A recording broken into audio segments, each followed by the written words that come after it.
Silver Scholars Program, they take students right out of undergrad. We do the first year just like every other MBA, and then we actually work full-time, or we can work an internship, and we have anywhere from 1 to 5 years before going back for our second year. So after my first year in 2021, I actually worked full-time at Microsoft as a product manager in Seattle for about 4 years. And then right before coming back, I actually did an internship at McKinsey as a summer associate. I was a senior in college, and essentially I was, trying to figure out what I wanted to do next.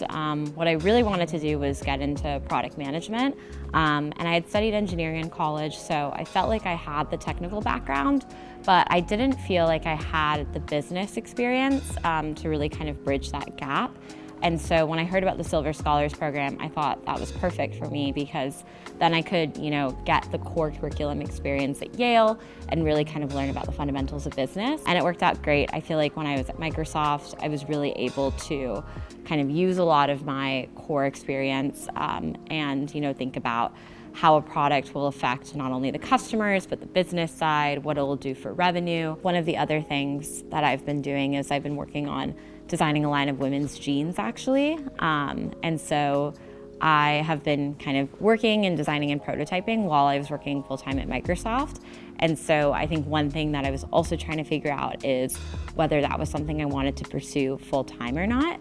And so I think that's another reason I waited to come back for a little bit, is because I wanted to kind of see that out a little bit more. The program really allows for a lot of flexibility. You can do internships, you can work full-time, you can kind of treat it as a co-op program. Now that I'm back, I have a much better idea of what I want to do, just a much better idea of who I am as a person, I guess. And so when taking elective courses, I can really select exactly what I want based on what interests me and what I think would be the most applicable to what I'm doing after graduation.